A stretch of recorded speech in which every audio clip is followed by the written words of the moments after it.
Pero, happy lang. Yeah.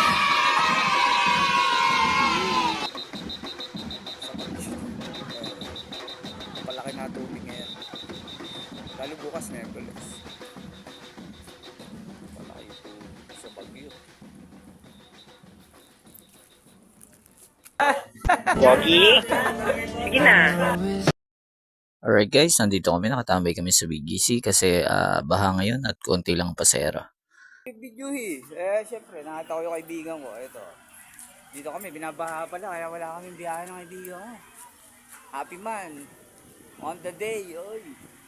Tanga na, oh. Ano ginagawa mo, pare? Ito, naggugupit ng kuko. Mahaba na. Anong biyahe, no?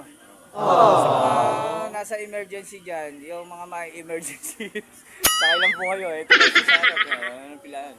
Tapos sa mga gusto magpagupit, ito. Tabi-tabi na dito. O, di ba?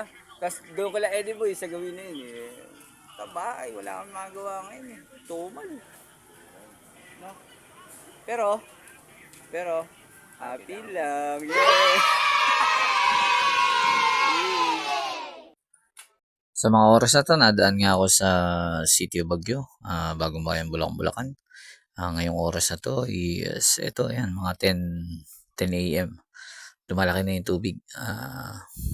Uso talaga ang bahaan or bahaan na talaga.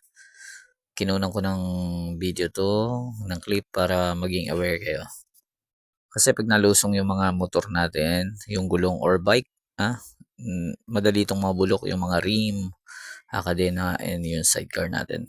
Kaya maging aware, para maging aware kayo. Kaya ginawa ko tong video na to. Para pag nadaan kayo dito, iwasan nyo lang. Mag-ibang route kayo. Itong area na to is tinatawag na Raang Kipot sa City of Baguio, Bagong Bayan, Bulacan. Ayan, ito na yung pinaka main city of Baguio. Ayan, binabahan na rin siya. Pero papalaki pa tubig. Maliit pa yan, pero papalaki pa. Ayan, buti nga hindi na sabay sa Baguio bumubulwak. Pumapasok yung tubig ilog na may halong tubig dagat na. Siguro 10 a.m. ngayon eh. Siguro mga 11 a.m. mas malaki.